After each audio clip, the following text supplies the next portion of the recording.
¿Conoces al verdadero Jesús?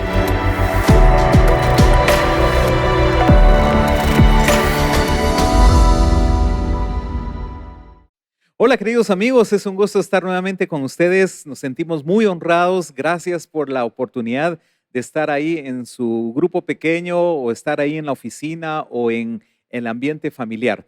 La verdad es que estamos muy, pero muy emocionados y muy motivados de seguir esta temática acerca de ver y de responder realmente quién era Jesús. Y nuevamente no estoy solo, estoy muy, pero muy bien acompañado de mi buen amigo, pastor Sergio Leonardo. Él tiene muchos sombreros, muchas responsabilidades, pero una de ellas es que él es el pastor de propósito de evangelismo. Así que Sergio, bienvenido. Muchas gracias, Frank. Y así como lo dice Frank, pues en este tiempo, de forma temporal, estoy viendo la parte de evangelismo y sabe que es apasionante poder ver y profundizar sobre este tema. Así que en esta serie me la estoy pasando muy bien con Frank y con todos ustedes. Gracias por permitirnos entrar ahí a la sala de su casa, en su oficina, en donde usted se encuentra. Creo que es importante que usted pueda reconocer este contenido, entender este contenido, porque esto es la base de todo lo que el Señor planificó para nosotros en este mundo, para comunicar lo que Él tiene para nosotros. Así que vamos a seguir compartiendo en este tiempo. Así es, vamos a seguir y el video que tenemos el día de hoy lo hemos titulado "Y que conmigo". Y es que si tú has seguido la secuencia de estos videos, vas a ver que en el primer video estuvimos viendo toda la base bíblica que era altamente confiable, porque eso había que esclarecerlo y dimos muchas evidencias arqueológicas, antropológicas, literarias acerca de que la Biblia es la palabra de Dios y se puede confiar en eso. Luego, en el segundo video, vimos las pruebas que muestran que Jesús es Dios. Vimos ahí las diferentes posturas, las diferentes creencias que se tienen, las diferentes teorías, y fuimos debatiendo cada una de ellas. Y llegamos a la conclusión que efectivamente Jesús es Dios. Ahora existe una pregunta que a lo mejor está allí en tu mente y es, bueno, yo entendí que Jesús es Dios, pero ¿eso qué tiene que ver conmigo? Realmente Jesús puede estar muy lejos, puede ser un Dios que a lo mejor allí está ocupado con sus cosas y uno dice, bueno, ¿qué tiene que ver conmigo? ¿Verdad, Sergio? Y la verdad es que tiene que ver bastante con nosotros.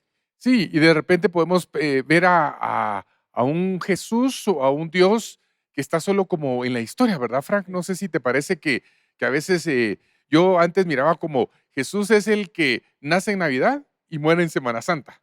Y Y, solo ahí y era un loop, siempre estaba ahí, ¿verdad? Pero en el video pasado hablamos de la evidencia de la resurrección de Cristo después de ser crucificado. Es decir, todo el tiempo que Jesús pasó después de haber sido muerto, enterrado y cómo resucitó, hablamos acerca de eso. Pero posiblemente no te has hecho la pregunta, ¿por qué murió en la cruz? ¿Quién fue el responsable de su muerte? Y esos son temas y son preguntas que hoy vamos a poner sobre la mesa para que podamos hablar acerca de qué tiene que ver Jesús conmigo, qué tiene que ver la forma en cómo murió y quiénes fueron los responsables de su muerte, ¿verdad? Y ahí es donde estamos en este momento, Frank. correcto, y a lo mejor tú has tenido esta pregunta en tu mente y al igual que las teorías pasadas que hemos visto en los demás videos, también a esta pregunta existen diferentes posturas y yo no sé si a lo mejor tú te vas a identificar con alguna de ellas, pero una postura o una conclusión, y hemos escuchado gente que dice esto y responde diciendo, bueno, el que realmente crucificó a Jesús fueron los romanos. Y eso fue un tema meramente político. Sí, Pilato tenía miedo que le hicieran una rebelión, que esa información llegara al César y entonces él fuera despedido o fuera ejecutado. Entonces, realmente la muerte de Jesús tendría que ver con los romanos, conmigo no tiene nada que ver. Hay una segunda postura y dicen, la muerte de Jesús fue un tema meramente religioso. Jesús con sus enseñanzas creó tanto conflicto con los líderes de aquel entonces, líderes religiosos, y entonces los líderes religiosos judíos lo pararon sentenciando y llevando a la muerte. Así que no tiene nada que ver conmigo. También eso es una idea que realmente vamos a explicar que está totalmente alejada de la realidad. Pero hay una tercera postura Y unos dicen, no, realmente el que tuvo que ver en toda esta muerte fue Judas Iscariote. Sí, siempre hay un traidor en cualquier ambiente. Jesús no estuvo exento a eso y entonces por la codicia de Judas, Jesús fue crucificado. Entonces es nada más un tema meramente social, pero tampoco tiene que ver conmigo. Pero la verdad, Sergio, es que efectivamente sí tiene que ver la muerte de Jesús con cada uno de nosotros. Totalmente. Y el Señor vino a rescatar lo que se había perdido, dice la Escritura. Y entonces ahí es donde nos encontramos nosotros, porque de repente yo me encontraba en un momento de mi vida, Frank, en donde me sentía buena gente. Entonces yo decía, ¿para qué necesito un Salvador? Que el Salvador lo necesita el que está perdido, el que no tiene eh, futuro de nada. Pero yo no he matado, yo no he robado, yo no he hecho nada. Y ahí es donde de repente podemos pensar, si Jesús murió por el pecado del mundo, sin duda alguna no murió por mí, porque yo no soy tan malo como todo el resto del mundo. Entonces, pero hoy vamos a entender que es importante saber que tenemos un Salvador, que Él vino a rescatarnos. Y hay un pasaje ahí que no sé si lo ibas a leer vos o yo, pero me voy a adelantar y dice Romanos 4:25, Él fue entregado a la muerte por causa de nuestros pecados y resucitado para hacernos justos a los ojos de Dios. Y aquí es donde creo que necesitamos poner mucha atención. Jesús murió no solo por los que han cometido pecados demasiado graves. Jesús murió por toda la humanidad, porque toda la humanidad desde el Edén fue separada de Dios. Nosotros nacemos, como decimos en buen chapín, defectuosos de fábrica. Espiritualmente hablando, pues no físicamente, sino espiritualmente hablando, estamos separados de Dios. Y dice la palabra, entonces la pregunta que hoy ponemos es, ¿y cuál es el problema entonces? Y esto es lo que hoy queremos poner en tu mente. Dice, la palabra pecado o hacer lo malo ha desaparecido del vocabulario de la mayoría de las personas en los años recientes. Pertenece a un léxico más religioso, tradicional, y por lo menos en el mundo occidental cada vez más relativizado. No tiene ningún significado, pero hay una realidad. Aunque el hombre se declare bueno, la evidencia psicológica, antropológica, histórica muestra que el hombre produce actos negativos. ¿Sabes que la palabra pecado en realidad significa errar al blanco? Es decir, fallar a lo bueno, ¿verdad? Y efectivamente la palabra pecado no tiene nada que ver con un tema religioso. Es una palabra que está destinada a decir, fallaste, no lo hiciste bien, ¿verdad? Y hay una palabra en el libro de Romanos, capítulo 7, versículo 23, que dice, pero hay otro poder dentro de mí que está en guerra con mi mente. Ese poder me esclaviza al pecado que todavía está dentro de mí, y esto está en Romanos 7:23. Es decir, tenemos un conflicto, tenemos una guerra interna, Frank, en donde tenemos que reconocer que necesitamos un Salvador y que necesitamos de Dios para que ese conflicto no va a desaparecer definitivamente, pero se pueda definir. Soy de un lado o del otro, iba a decir rojos o blancos, pero eso va a crear conflicto, ¿verdad? Pero ese es el punto central, ¿verdad? Que necesitamos entender que hay un problema y el problema es que está el pecado en medio de nosotros, ¿verdad? Así es, y escuchándote hablar, muchos se pueden identificar diciendo, pues yo soy, y lo dijiste, yo soy bueno, y realmente ese relativismo no existe, ¿verdad? Y lo podemos ver prácticamente desde un niño de 2 años de edad, cuando vemos que él no presta sus juguetes o hace un berrinche o contesta mal, ya vemos que la naturaleza del hombre de por sí ya viene con ese defecto que decías, Trastornada, ya ¿verdad? viene trastornada. O sea, no hay ni uno solo, dice la palabra, que sea realmente bueno. Entonces, sí, efectivamente, hay una realidad que le llamamos pecado, también le podemos llamar hacer lo malo o separación de Dios. El mismo hecho de que alguien no quiera reconocer a Dios ya es una separación, yo ya le estoy dando la espalda y ese también es un pecado. Así que la Biblia declara que no hay ni un hombre en la faz de la tierra bueno y no ha existido. Mira lo que dice Romanos 3:10, como está escrito, no hay justo ni uno ni uno solo. Y eso es verdad. Y Sergio decía que hay una evidencia histórica claramente notada.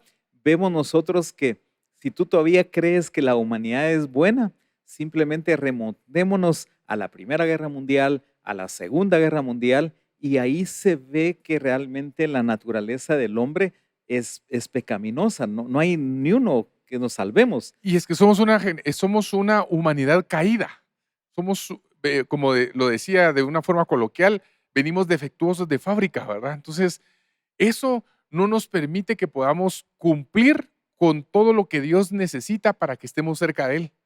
Allí es donde comienza a hacer sentido que necesitamos un Salvador, y ahí es donde comienza a tener sentido la pregunta que pusiste sobre la mesa. ¿Y qué tiene que ver esto conmigo? O sea, la muerte de Jesús, su resurrección, su ascensión, ¿qué tiene que ver conmigo?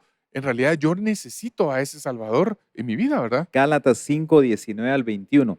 Y es otra manera de cómo la Biblia nos describe. Dice, todo el mundo conoce la conducta de los que obedecen sus malos deseos. No son fieles en el matrimonio, tienen relaciones sexuales prohibidas, muchos vicios y malos pensamientos.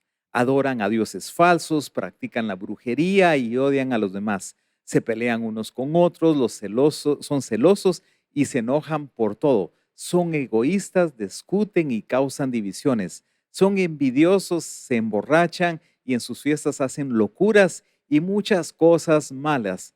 Les advierto que, como ya lo había dicho antes, que los que hacen esto no forman parte del reino de Dios. Gálatas 5, 19 al 21. Aquí hay una lista, no es exhaustiva, pero con esto ya nos está diciendo la Biblia misma.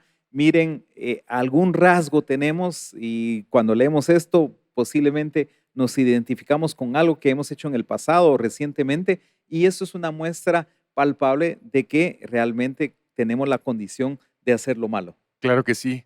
Todo lo relacionado al pecado tiene una consecuencia: la separación de Dios y la muerte. Nada más y nada menos, ¿verdad? O Esa es sea, la conclusión. sí, Sí. y a veces podemos decir solo eso. Eso, ahí está todo metido. Porque Sí. si estamos lejos de Dios y de su presencia, entonces nuestras oportunidades en este mundo se reducen casi a cero. Y aquí es donde nosotros estamos haciendo la invitación de la necesidad de encontrarnos con Jesús. Y parte del texto que queremos compartir con ustedes en Romanos capítulo 5, versículo 12 dice: cuando Adán pecó, el pecado entró en el mundo. El pecado de Adán introdujo la muerte, y de modo que la muerte se extendió a todos porque todos pecaron. Y este pasaje habla acerca de que el pecado entró a través de un hombre, y ese hombre es Adán, pero también el pecado iba a salir a través de un hombre, y ese hombre es Jesús. Y esa es la oportunidad que tenemos de entender. Miren, si Dios tuviera una forma diferente de haber resuelto el tema del pecado, creo que no hubiera mandado a Jesús, su único hijo, a morir por nosotros. Pero la única forma de poder resolver el tema del pecado era a través de enviar a Jesús a morir por nosotros. Y Romanos capítulo 3, versículo 23 dice: quien solo vive para pecar, recibirá como castigo la muerte. Entonces podemos concluir que el pecado nos aparta de Dios, el pecado nos quita la oportunidad de estar cerca de Dios, y estar cerca de Dios y apartarnos de Dios nos quita la oportunidad de todo, del resto de las cosas, ¿verdad, Frank? Así es. Y entonces, a este momento tenemos una pregunta todavía un poco más profunda, y es: ¿por qué Jesús debía de morir en la cruz por las personas como nosotros que nos rebelamos en su contra? Sí, no solo es por qué murió en la cruz, sino que realmente por qué debía de morir en esa condición que murió, y es muerte de cruz, que era una muerte despreciable por esas personas que realmente le hemos despreciado y le hemos ofendido. Y la buena noticia, querido amigo, querida amiga, es que no se termina ahí todo, sino que Dios va a mostrar la mejor faceta, y no me quiero adelantar, pero estoy muy entusiasmado, y va a dar 3 razones por las cuales Jesús murió en la cruz. Y escucha la primera. La muerte voluntaria de Jesús en la cruz es la demostración más grande y concreta de su amor.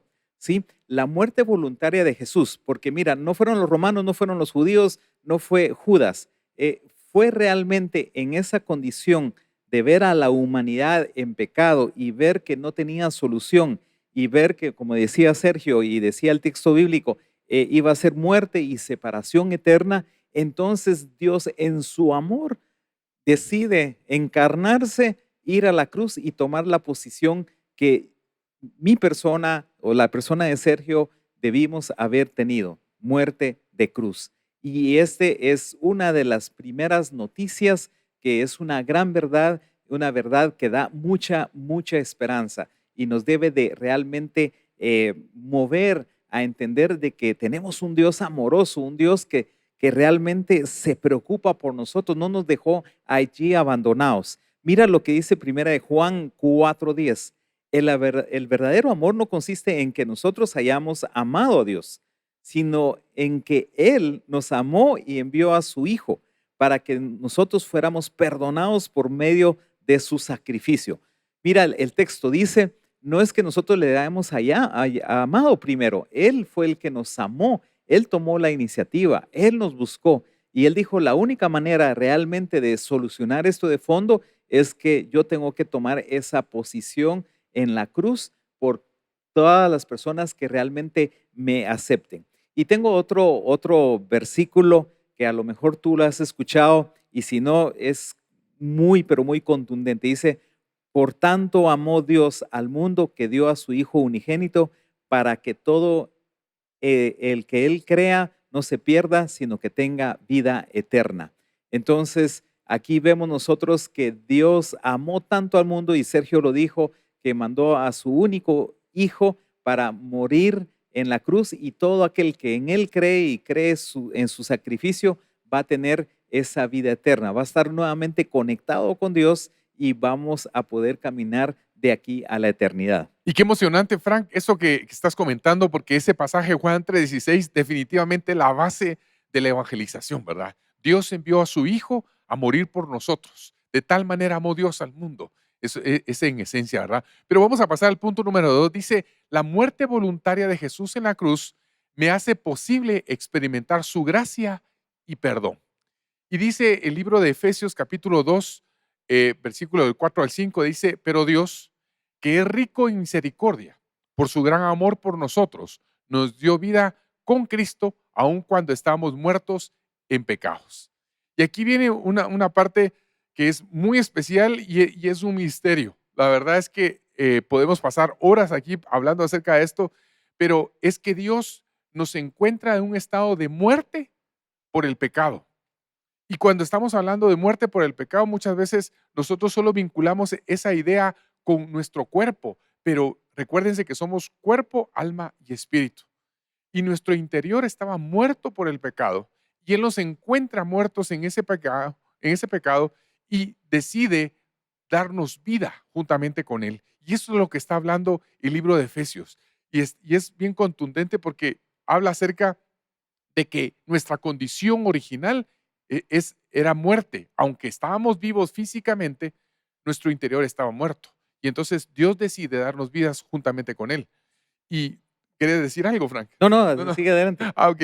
Y Efesios capítulo 2, versículo del 6 al 7, nos habla también de esto. Y dice, y en unión con Cristo Jesús, Dios nos resucitó y nos hizo sentar en las regiones celestiales para mostrar en los tiempos venideros la incomparable riqueza de su gracia, que por su bondad derramó sobre nosotros en Cristo Jesús. Y en esta parte, porque el punto que estamos hablando es acerca de, a través de Jesús, de su muerte, me hace posible experimentar su gracia y perdón.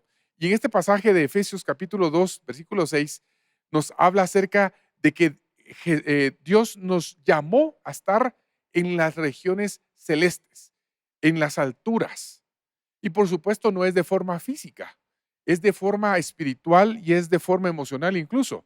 Nos hace sentar en lugares celestiales para que podamos disfrutar de eso. Y aquí es donde debemos de aprovechar el poder entender que a través de Jesús hemos alcanzado riquezas. Tal vez usted se encuentre en este preciso momento de su vida pensando, pero no las tengo. porque sigo viviendo enfermo, estoy en una situación económica adversa, estoy viviendo una crisis matrimonial, estoy viviendo un sinfín de situaciones en mi vida. ¿De qué riquezas me está hablando? De- yo no las estoy disfrutando. Y entonces aquí viene una pregunta importante. ¿Tú estás sentado juntamente con Cristo? Es decir, ¿le has entregado tu corazón a Dios? ¿Estás viviendo de una forma en donde hay una conexión permanente y continua con el Señor de señores y Rey de reyes? ¿O tu relación con Jesús es de domingo, de algún día de servicio? Y aquí es donde la salvación cobra un significado importante, porque ser salvo no significa ir a la iglesia. Ser salvo significa estar sentados con Cristo en las regiones celestes. Y ahí es donde disfrutamos de los beneficios, Frank, de vivir una vida en abundancia, ¿verdad? Y eso es lo que anhelamos con todo nuestro corazón. Totalmente de acuerdo, porque muchas veces creemos que esa gracia se va a manifestar solamente cuando estemos en el cielo y es una verdad, ¿verdad?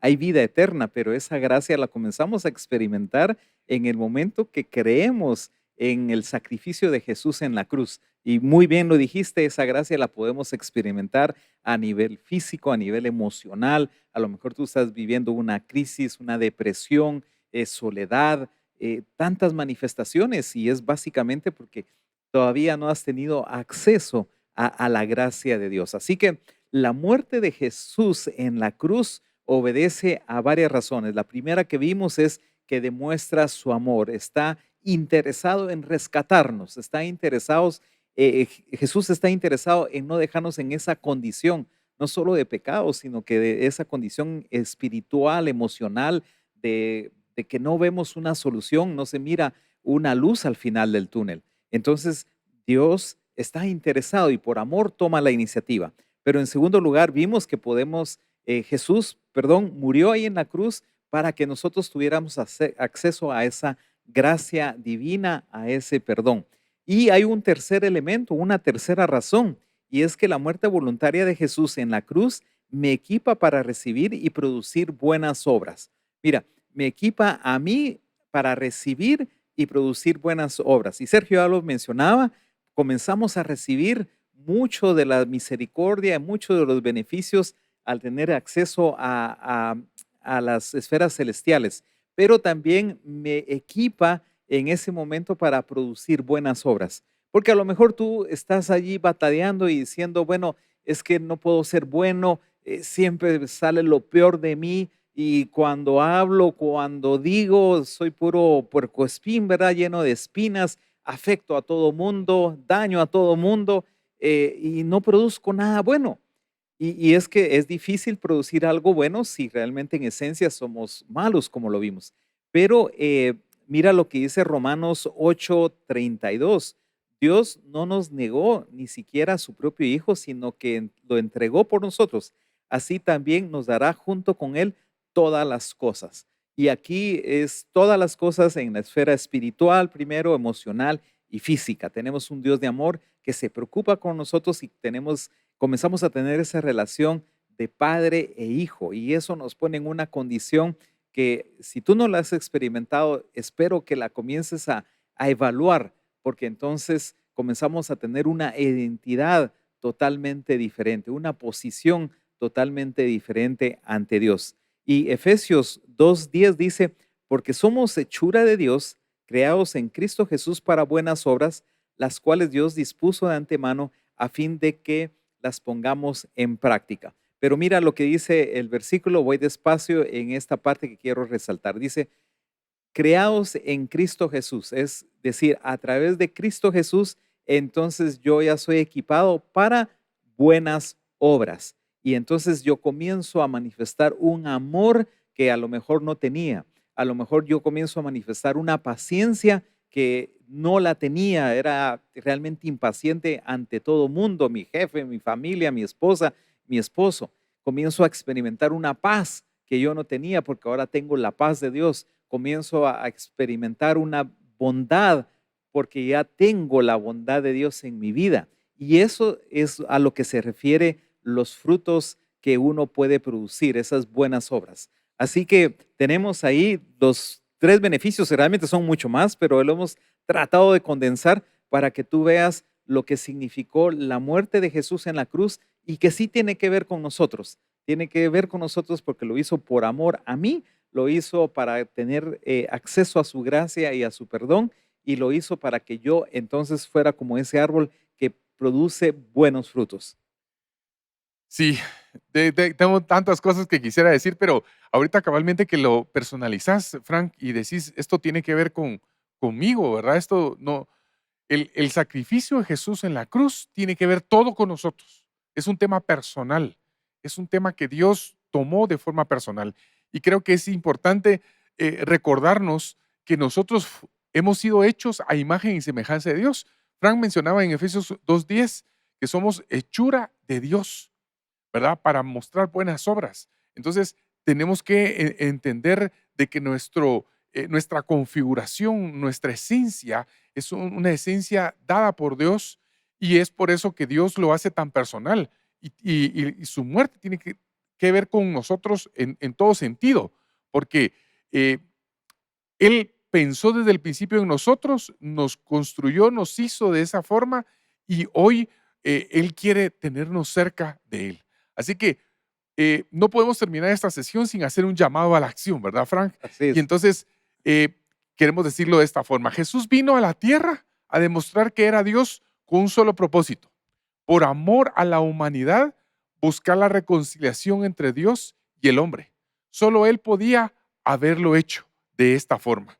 Y Colosenses capítulo 1, versículo 20 dice, porque a Dios le agradó habitar en Él con toda su plenitud, y por medio de Él reconciliar consigo todas las cosas, tanto las que están en la tierra como las que están en el cielo, haciendo la paz mediante la sangre que derramó en la cruz.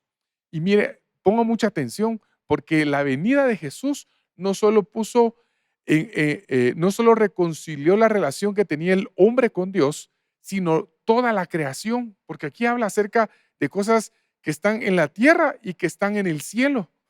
Es decir, Dios a través de Jesús trajo la paz a todos, no solo a la humanidad, sino a toda su creación, de lo que de repente vemos y de lo que no vemos. Entonces, hoy creo que es un buen momento para pensar, ¿tengo esa paz que Dios me ha entregado? ¿Tengo esa paz que a la Biblia habla? ¿Tengo esas bendiciones en los lugares celestes? ¿Tengo beneficios incalculables que Dios ha prometido para mi vida? ¿Cómo te encuentras en este momento de tu vida con respecto a eso? Y aquí es donde queremos hacer una oración, mi estimado Frank. Y yo quisiera, si me lo permitís, orar, y una oración necesaria en este momento, a pesar de que tal vez tú nos estás viendo y estás en un GPS y tú dices, yo tengo 10, 20 años de conocer a Dios, o tal vez tú nos estás viendo ahorita en un GPS en donde es primera vez que estás oyendo este contenido, y la pregunta es, bueno, ¿y qué tengo que hacer para alcanzar los beneficios que Dios trajo a través de su muerte? Y la forma de poderlos alcanzar es entregando tu corazón al Señor. Yo te quisiera dirigir en esa oración, que es la oración más importante y la oración más poderosa que puedes hacer en tu vida. Así que ahí donde tú te encuentras, te quiero pedir que cierres tus ojos por un momento y que repitas estas palabras con voz audible. Ahí donde estás, en el grupo pequeño, en la oficina, de repente puede dar un poco de pena, pero quiero que vocalices esta oración y que la repitas después de mí. Y di de esta forma: Señor Jesús, hoy entrego mi corazón a ti. Reconozco que soy un pecador. Reconozco que yo he querido dirigir mi vida. No te he querido tomar en cuenta en muchas cosas. Pero hoy entrego todo lo que soy y rindo mi vida a ti. Te reconozco como mi Señor y mi Salvador. Te reconozco como Jesús, el Hijo de Dios. Y hoy le pido al Espíritu Santo que me selle y que me aparte y que me dé la oportunidad de estar contigo, de estar sentado en los lugares celestiales. Te lo pido en el nombre de Jesús. Amén y amén. Amén. Bueno, queridos amigos, estamos hasta aquí en este momento y seguramente si tú hiciste esta oración y si estás meditando mucho en la palabra de Dios, de lo que dijimos acá, lo que compartimos, en el siguiente video te invitamos a que no te lo pierdas, porque vamos a hablar en mayor detalle de cómo tener acceso a eso y a mucho más beneficios cuando nosotros ya somos hijos de Dios. Así que te esperamos en el siguiente video. ¿Conoces al verdadero Jesús?